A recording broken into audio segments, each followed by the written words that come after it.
Imagina estar perdido en el océano abierto, achicando frenéticamente el agua de una balsa hundiéndose, la cual se rellena tan rápido como la vacías. Nunca serás encontrado, nunca serás salvado. Tarde o temprano, necesitarás descansar y frenar tu vigilancia constante, pero aún te opondrás a las olas tanto como puedas. Por más imposible, el temor hacia esa agua oscura es más real que todo lo demás en tu mundo moribundo. Eso es lo que ser madre fue para mí. Solía pensar que la peor cosa en la vida era no obtener lo que querías.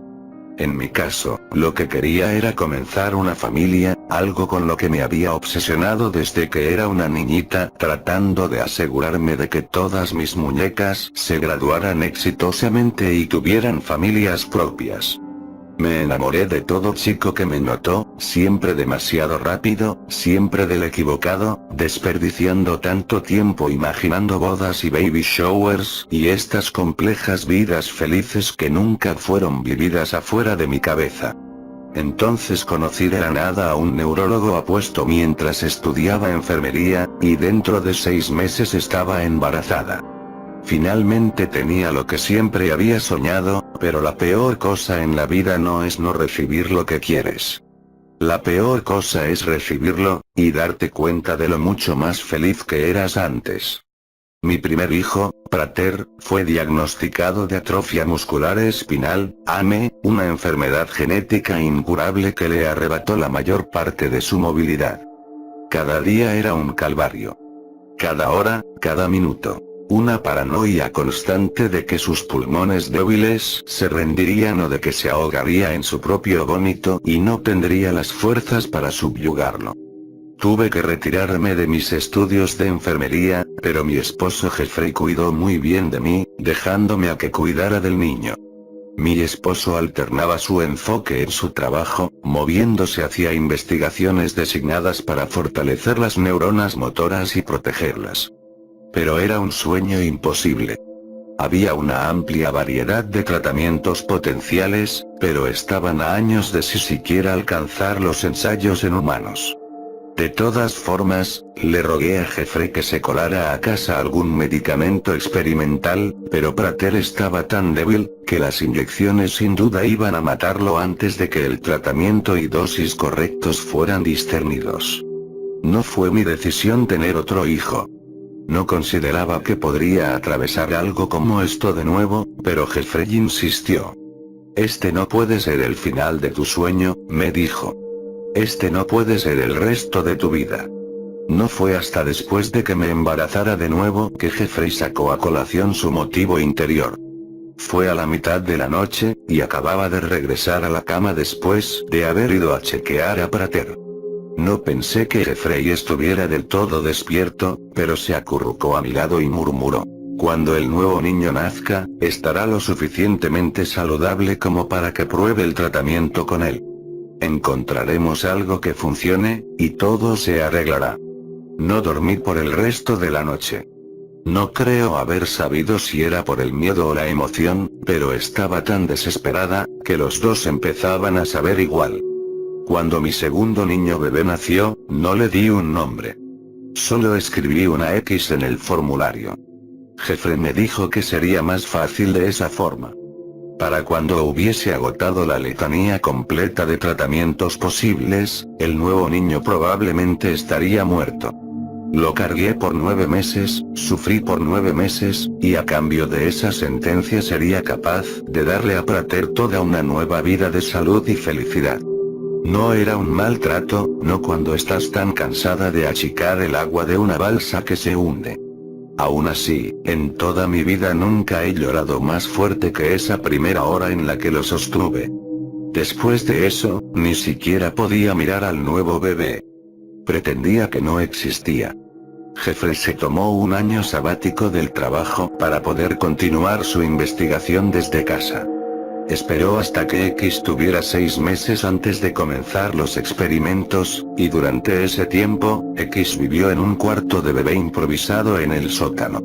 Yo no lo veía, pero algunas veces escuchaba el eco de su llanto por la casa.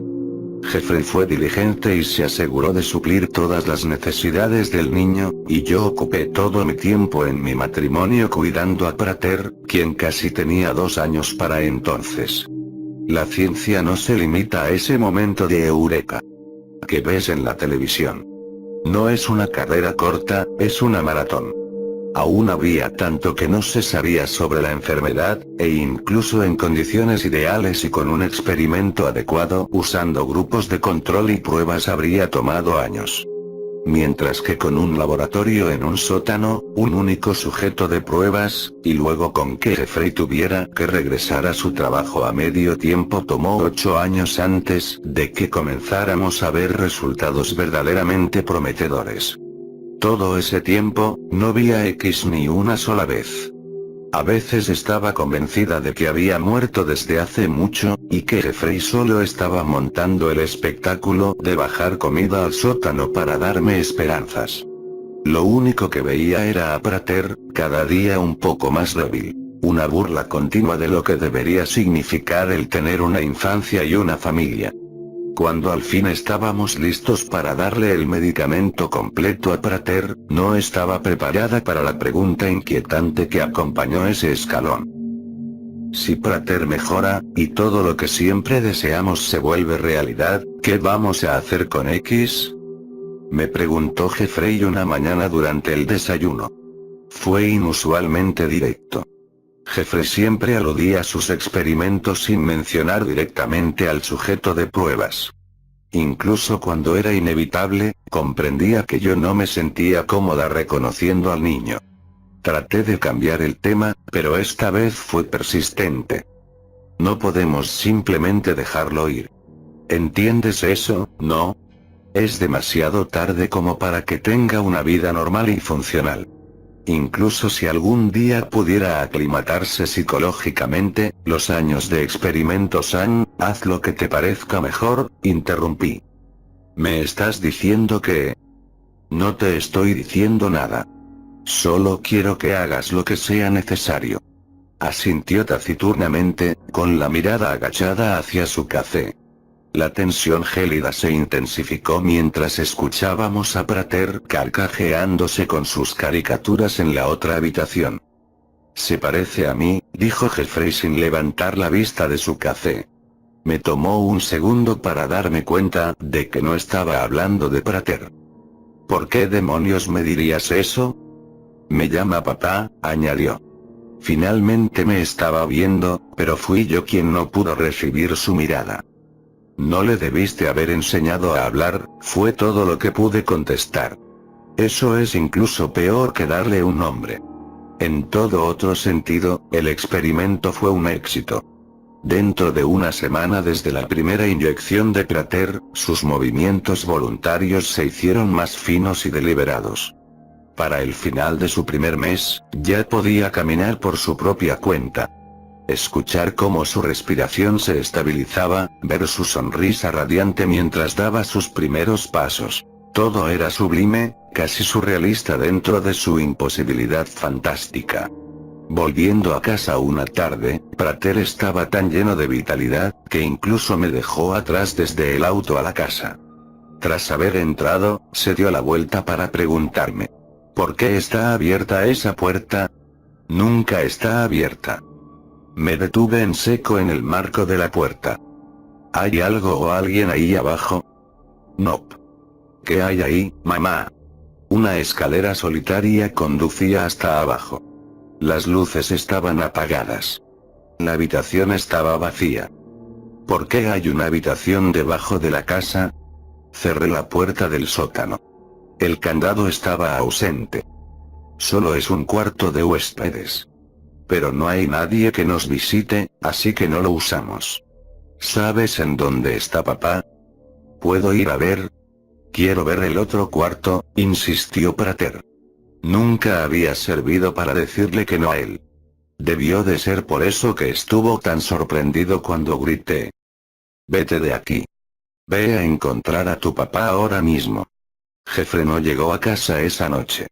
Las llamadas conducían enseguida al buzón de voz. 3 opciones sobresalían en mi mente. que Jeffrey se había llevado a X a vivir a otro lugar, o que se había llevado a X para matarlo. Ninguna de las dos explicaba por qué dejó la puerta abierta. Opción 3. X había escapado, y algo le había pasado a mi esposo. Hice el esfuerzo de recordar todas las menciones vagas de X que había bloqueado intencionalmente. Le había sucedido algo durante los experimentos. Algo aparte de los efectos psicológicos, eso es lo que Jeffrey había dicho. ¿Qué fue lo que tuvo que soportar ahí, exactamente? El pensamiento había cruzado mi mente una cantidad innumerable de veces en el pasado, pero lo había reprimido tanto, que nunca me tomé el tiempo para reflexionar sobre ello. ¿Cómo pudo haber sido la vida para alguien así? A solas, con la excepción de las pocas horas al día en las que Jeffrey pasaba experimentando con él. Los químicos que debió de haber ingerido. Las mentiras que se tuvo que haber tragado para justificar su existencia miserable. ¿Qué es capaz de hacer alguien así cuando le arrebatas su mundo de la noche a la mañana? No dejé que Prater se escapara de mi vista. Me senté en la silla de su habitación, leyéndole historias hasta que quedó dormido, y luego solo me quedé ahí para vigilarlo. Quizá me debí de haber ido a algún motel, pero él estaba tan desgastado por la salida, y la medicación aún era tan nueva, que no quise presionarlo más. En su lugar, me quedé sentada y esperé. No sabía qué era lo que estaba esperando, pero sabía que lo sabría cuando lo viera. O lo escuchara, como ocurrió después. Mamá. Me debí de haber quedado dormida en la silla, en algún momento de la noche. Sí, Prater. Murmuré, no del todo despierta. No, Prater no. Mis ojos se abrieron de par en par. Estaba oscuro, pero aún así podía discernir la silueta de Prater durmiendo en su cama. Algo más estaba parado en la habitación. No podía ver más que su silueta, pero la figura era irreconocible. Retorcida, bulbosa, totalmente grotesca, adherida a la noche como si la oscuridad misma hubiera cobrado vida. Lo único que podía ver con detalle eran sus ojos. Dos piscinas enormes de blanco, sin iris o córneas. Jeffrey. Jeffrey. Grité. Ni siquiera me pude parar.